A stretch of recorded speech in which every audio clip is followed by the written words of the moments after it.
मायावती पर अभद्र टिप्पणी करने वाले और बीजेपी से निकाले गए दयाशंकर सिंह को किसी भी वक्त गिरफ्तार किया जा सकता है। दयाशंकर के लखनऊ और बलिया के घर पर छापे मारे गए हैं, लेकिन वो वहां नहीं मिले हैं। ऐसी आशंका है कि वो बलिया से गोरखपुर की तरफ निकल चुके हैं। पुलिस उनकी तलाश में जुटी हुई है। इस बीच लखनऊ में बीएसपी कार्यकर्ता सड़कों पर उतर आए हैं। वो फौरन दयाशंकर की गिरफ्तारी की मांग कर रहे हैं। कार्यकर्ताओं ने दयाशंकर सिंह का पुतला भी फूंका, गाड़ियों को भी नुकसान पहुंचाने की कोशिश की है और इसी दबाव में अब पुलिस पहुंची है दयाशंकर को गिरफ्तार करने के लिए। किसी भी वक्त उनकी गिरफ्तारी हो सकती है। हालांकि वो अपने घर में मौजूद नहीं है, लेकिन उनको पकड़ने की कोशिश लगातार की जा रही है। मायावती पर अभद्र टिप्पणी उन्होंने की थी, जिसके बाद उन्हें बीजेपी से निकाल दिया गया था। राज्य के वो उपाध्यक्ष थे, उन्हें तुरंत निकाल दिया गया था और बीजेपी ने एक सुर में निंदा भी की थी उनके बयान की। फिलहाल ये तस्वीर हम आपको लखनऊ में प्रदर्शन की दिखा रहे हैं। प्रदर्शन हो रहा है और दयाशंकर सिंह को गिरफ्तार करने की मांग जोर शोर से उठाई जा रही है। दयाशंकर को जिस तरह से पुलिस तलाश कर रही है, उसे उनके फरार होने से जोड़कर देखा जा रहा है। इधर उनकी फौरन गिरफ्तारी के लिए बीएसपी के कार्यकर्ता लखनऊ में सड़कों पर जबरदस्त प्रदर्शन कर रहे हैं। बीजेपी ने दयाशंकर को कल ही पार्टी से 6 साल के लिए निष्कासित किया है।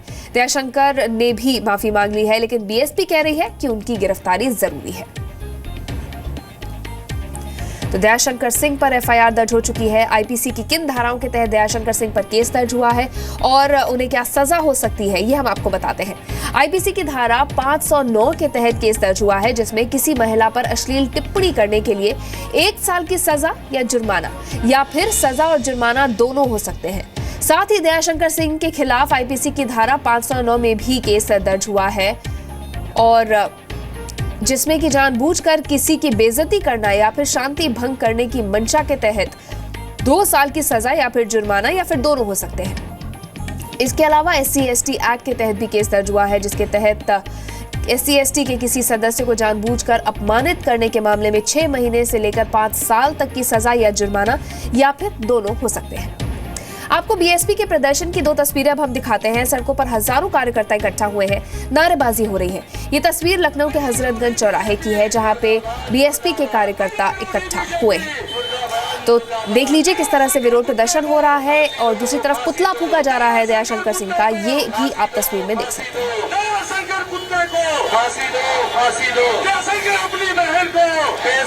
दयाशंकर सिंह के एक विवादित बयान से सियासी फायदा भी हो सकता है। आपको बताते हैं कि इस विवादित बयान से किसे और क्या सियासी फायदा हो सकता है। हम आपको बताते हैं कि यूपी में 2017 में विधानसभा चुनाव होने वाले हैं। यूपी में दलित वोटों की अहम भूमिका है। उत्तर प्रदेश में कुल आबादी के 21% दलित हैं। यूपी में दलित परंपरागत बीएसपी के वोटर्स हैं और पिछले कई महीनों से हर सियासी पार्टी की नजर इन्हीं वोटर्स पर है। इसीलिए इस विवाद का बीएसपी को सियासी फायदा हो सकता है। इसे सियासी संजीवनी उनके लिए माना जा रहा है। जेडीयू के महासचिव केसी त्यागी का कहना है कि केंद्र सरकार दलित विरोधी है। एनसीपी कह रही है कि सिर्फ दयाशंकर की माफी से काम नहीं चलेगा।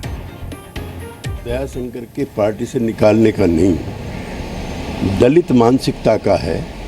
आखिर किसी अन्य दल के इतने बड़े नेता द्वारा इस तरह के वक्तव्य क्यों नहीं दिए जाते? ये भाजपा की दलित विरोधी मानसिकता का प्रतीक है। डॉक्टर अंबेडकर की 125वीं जयंती के मौके पर सामाजिक समरसता का दावा और वादा करने वाली पार्टी के नेता इस तरह के वक्तव्य देकर के आखिर किस तरह की समरसता चाहते हैं? हमारे leader of the house Arun Jaitley ji ने खड़े होकर निंदा ज़रूर की कि उन्होंने जो शब्द वापरे हैं, जो बात कही है, उसके लिए हम मायावती जी से शर्मिंदा हैं और माफ़ी मांगे, मगर उससे काम नहीं बनता। सिर्फ निंदा प्रकट करना या सिर्फ इस तरह से सहानुभूति दिखाने से ये जो नुकसान हुआ है इसकी भरपाई नहीं होती। दलित अगर सारे देश में कल रास्ते पे उतर आए तो सरकार के लिए सरदर्द बन सकता है और हम सब भी उनको सपोर्ट में खड़े होंगे। विशाल पांडे हमारे सहयोगी हमारे साथ जुड़े हैं। विशाल, राजनीति तो इस पे जमकर हो रही है, लेकिन सवाल ये है कि है कहाँ पर वो? देखिए, दयाशंकर सिंह के पीछे 2 जोन की पुलिस इस वक्त लगी हुई है। लखनऊ जोन के आईजी और वाराणसी जोन के आईजी को दयाशंकर सिंह की लोकेशन ढूंढने के लिए लगाया गया है यूपी पुलिस की तरफ से।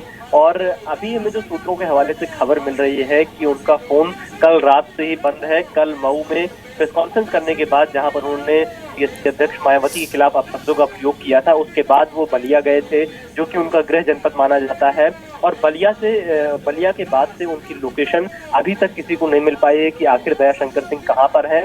पुलिस की कई टीमें लगातार जो चंद्रशेखर नगर इलाका है बलिया में, वहां पर मौजूद है। इसके अलावा लखनऊ की कैसरबाग में की ऑफिसर्स कॉलोनी में पुलिस की टीम मौजूद है, लेकिन अभी तक दयाशंकर सिंह की लोकेशन पुलिस नहीं पता कर पाई है कि आखिर वो कहां पर है। बिल्कुल विशाल, हम आपसे आगे जानकारी लेंगे। फिलहाल शुक्रिया ये बताने के लिए। तो अभी नहीं पता है कि दयाशंकर सिंह कहां पर मौजूद है। यहाँ आपको ये भी बता दें कि बीएसपी की मांग आखिर क्या है और ये प्रदर्शन जो आज लखनऊ में हो रहा है वो क्यों हो रहा है। बीएसपी की मांग है कि बसपा प्रमुख मायावती को अपशब्द कहने के मामले में दयाशंकर सिंह गिरफ्तार हो। गिरफ्तारी की मांग को लेकर बहुजन समाज पार्टी के नेता कार्यकर्ता लखनऊ में विरोध प्रदर्शन कर रहे हैं। लखनऊ में हजरतगंज के अंबेडकर प्रतिमा के सामने बीएसपी का विरोध प्रदर्शन फिलहाल हो रहा है। पार्टी के कई बड़े विधायक, विधान परिषद, जिला अध्यक्ष, कोऑर्डिनेटर्स लखनऊ पहुंच चुके हैं। कल देर रात बसपा नेताओं ने दयाशंकर सिंह के खिलाफ एफआईआर भी दर्ज कराई है। SC/ST एक्ट समेत दूसरी धाराओं के तहत मामला दर्ज हो चुका है।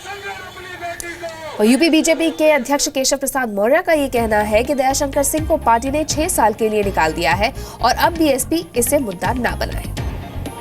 जब पार्टी के उपाध्यक्ष पद से हटा दिया गया, उनको पार्टी से निष्कासित कर दिया गया, उसके बाद प्रदर्शन का कोई औचित्य नहीं रह जाता। आपने मुकदमा लिखा दिया, अब पुलिस जांच करेगी, जो कार्रवाई उनके खिलाफ बनती वो करेगी। भारतीय जनता पार्टी यह अपेक्षा करती है कि बसपा को इस प्रकार से अब कोई वातावरण को खराब करने का प्रयास नहीं करना चाहिए। तो कुछ सवाल यहाँ पर खड़े हो रहे हैं। क्या बीएसपी को बैठे बिठाए मुद्दा मिल गया है? क्या दलित के मुद्दे पर बैकफुट पर आ गई है बीजेपी? ये अहम सवाल है क्योंकि अगले साल चुनाव होने वाले हैं। क्या विवादित बयान को सियासी रंग दिया जा रहा है? सवाल ये भी है कि क्या बयान बहाना है, दलित वोट पर निशाना साधा जा रहा है? विवादित बयान पर मायावती को मिली राजनीतिक संजीवनी, ये भी अहम सवाल है कि क्या इससे संजीवनी मिल रही है।